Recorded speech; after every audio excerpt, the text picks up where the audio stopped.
¿Cómo están? Soy Irma Gutiérrez. Gracias por contar con su presencia. ¿Sabían que el actual personaje que conocemos del gato con botas está basado en la ilustración de Gustave Doré? Les platicaré de ello mientras dibujo. Paul Gustave Doré nació en Estrasburgo, ciudad cerca del importante río Rin en Francia, un 6 de enero del compulsivo siglo XIX en 1832. Mismo año, mismo mes, pero 17 días antes que otro gran visionario francés, Édouard Manet, compañero de la banca de acusados e incomprendidos bajo la implacable crítica de su tiempo, con quien compartiría además su interés por el arte español y de quien hablé en un anterior capítulo. Dibujante, grabador, ilustrador, acuarelista, pintor, escultor, cronista social, considerado el último de los grandes ilustradores franceses y uno de los más famosos del siglo XIX por sus ilustraciones cuya desbordada imaginación heredaría a la posteridad, interpretando grandes obras de la literatura universal como La Divina Comedia, libro medieval de Dante Alighieri, el ingenioso hidalgo Don Quijote de la Mancha, El Cuervo de Edgar Allan Poe, la Biblia, entre otros, extendiendo su fascinación a artistas como Van Gogh. Inquieto, visionario, decidido, fascinante, de carácter alegre, exitoso,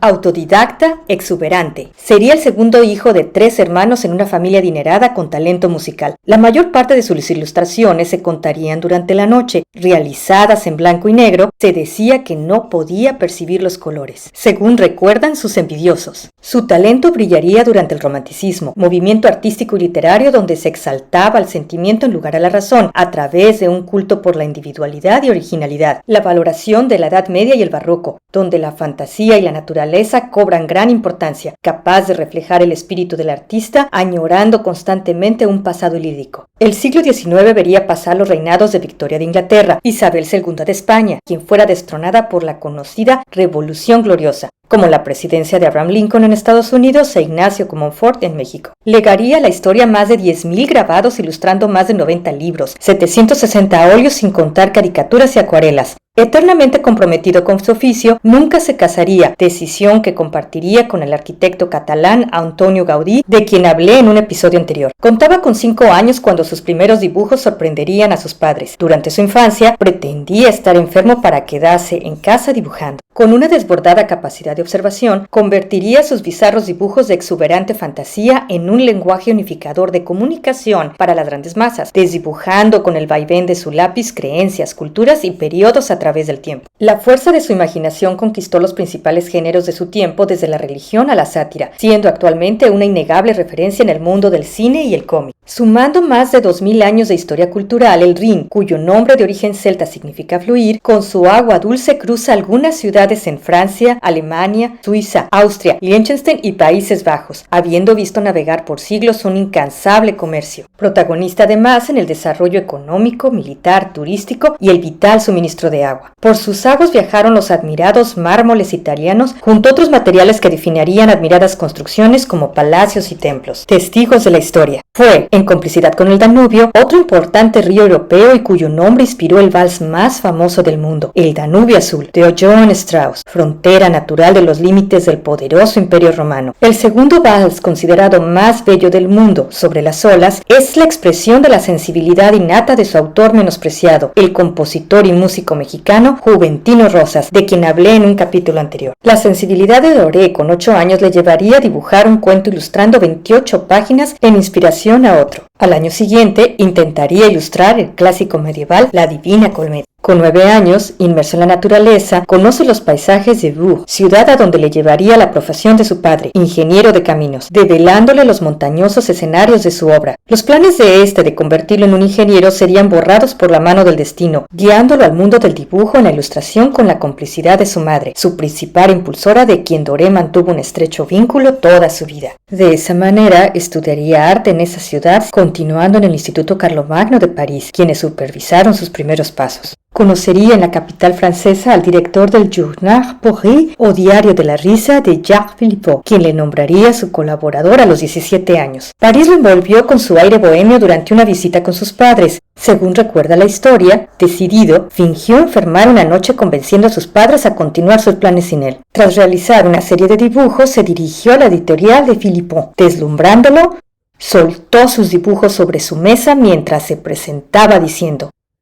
Así es como deben hacerse las ilustraciones. Gracias a ello, este dibujante innato con 15 años firmaría un contrato para la publicación de sus dibujos, uno por semana. Mientras el destino le sorprendía con esa suerte, le arrebataría a su padre poco tiempo después, convirtiéndose en el sostén de la familia. Tal hazaña llamaría a más libros interesados de ser ilustrados, mientras su billetera se enriquecía aún más que su colega caricaturista, grabador, pintor, dibujante, ilustrador, Honoré Dumy.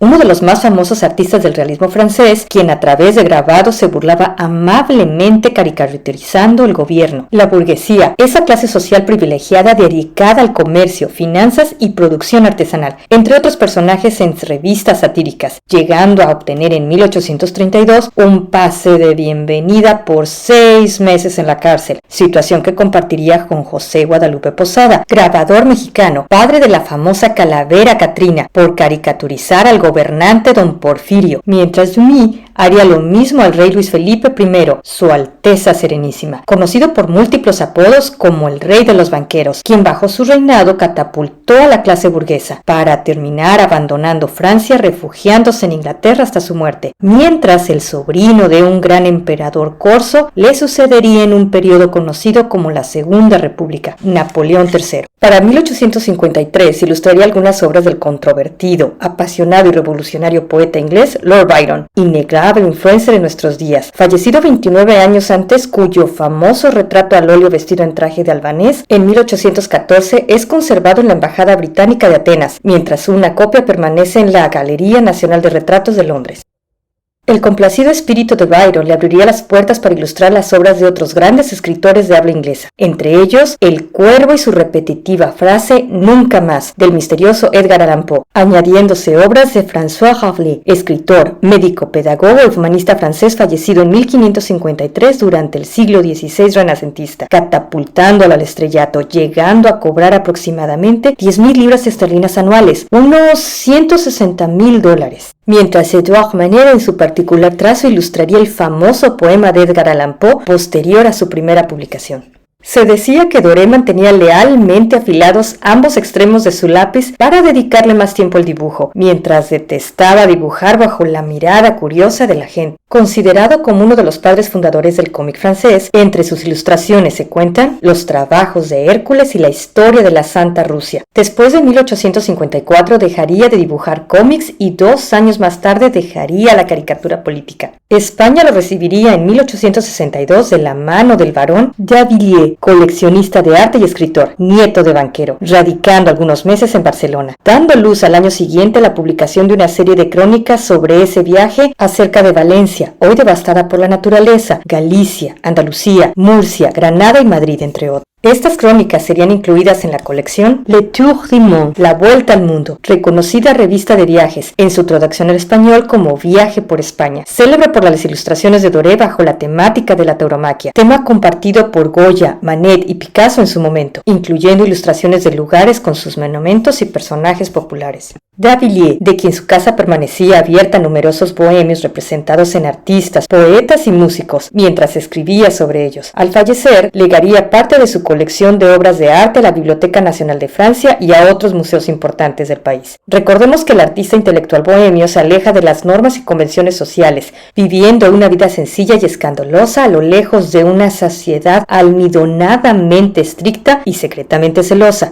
Para conocer un poco más sobre los bohemios, pueden escuchar el capítulo sobre Amadeo Modigliani en mi canal. Doré ilustraría una edición francesa de la obra maestra de Miguel de Cervantes, dentro de la década de 1860, el ingenioso hidalgo Don Quijote de la Mancha. 5 años más tarde, con el éxito al ilustrar la Biblia, vendría una gran exposición de su trabajo en Londres, naciendo la Doré Gallery en la New Bond Street en 1874, de la que fuera cofundador, originalmente para exponer y publicitar su obra. Permanecería abierta hasta un año antes del estallido de la Primera Guerra Mundial. Actualmente es parte de la prestigiosa casa de subastas de arte Sotheby's.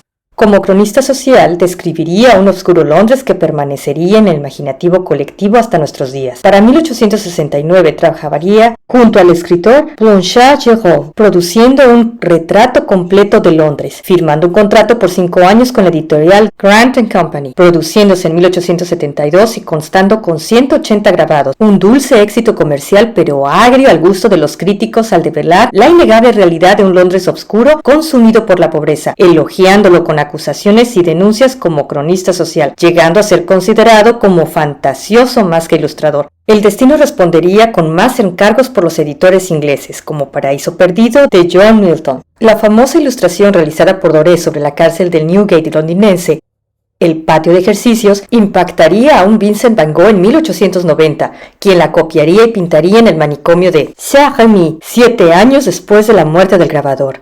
La Ronda de los Presos es actualmente conservada en el Museo Pushkin en Rusia. El éxito de sus pinturas, gran parte de gran formato, afectadas por la Guerra Franco-Prusiana de 1870, fueron opacadas por sus ilustraciones ampliamente conocidas. Como escultor, realizaría el monumento de Alejandro Dumas padre en París. Su presencia permanece en nuestros días en la cultura popular en sus personajes icónicos, innegable referencia en generaciones al ilustrar Cuentos de hadas de Mamá Ganso, de Charles Perrault, escritor mayormente conocido por haber enriquecido la literatura con cuentos orales infantiles como La Bella Durmiente, Cenicienta y Caperucita Roja. Para la nueva edición del cuento Gato con Botas, enaltecería al menino protagonista con capa y espada, antecesor inconfundible de un personaje en una película icónica y reverente en la década de 1990 con un ogro verde y su inseparable burro como personajes principales. El misterio de sus ilustraciones obscuras rodeadas de amplios espacios naturales con ruinas y bosques se extenderían a Inglaterra, Rusia y Alemania, influyendo en los ilustradores europeos y estadounidenses. Atemporal, conquistaría los escenarios del cine. La vida londinense, vista a través de su lente, acepta una fuerte inspiración en los detalles y escenarios de su obra, desde las oníricas escenas de la película muda de Georges Méliès en 1902, Viaje a la Luna, misma que inspiraría al grupo Smashing Pumpkins en su video Tonight de 1995, o en las obscuras escenas de las películas de Tim Burton. Doré vivía con su madre hasta que ésta falleciera en 1881. Su fulminante muerte lograría parar su brillante carrera a los 51 años de un infarto, solo 2 años después, siendo sepultado en el cementerio Père-Lachaise de París. Como último trabajo ilustraría El Cuervo de Edgar Allan Poe, en una edición de lujo. Su obra oscura y fantasiosa, grabada en la mente de quienes leímos los clásicos que ilustró, sería festejada por un grupo de artistas inconformes con la realidad mundana, pertenecientes a un movimiento cultural nacido en Europa tras la crudeza de la Primera Guerra Mundial, liderado por André Breton, quienes elevarían lo irracional, bizarro e inconsciente a credo, construyendo realidades hermanas de sueños y locuras. Obras y vidas de estos artistas siguen llamando la fascinación, donde figuras incomprendidas y olvidadas por el reconocimiento bajo la sombra de aquellos que alcanzaron la realidad de un sueño, despiertan de un largo retargo por la revalorización y fama. Leonora Carrington, Remedios Varo, Dalí, Max Ernst, Luis Buñuel, Alice Raon, Gertrude Abercrombie, Wilfredo Lamb, entre otros indomables, conocidos como los surrealistas. Y bueno, ¿qué encuentran más interesante de su vida? Dejen sus comentarios, me encantará leerlos. Si les gustó el video, denle me gusta, suscríbanse y activen la campanita para recibir notificaciones. Espero haber dibujado una sonrisa en sus rostros.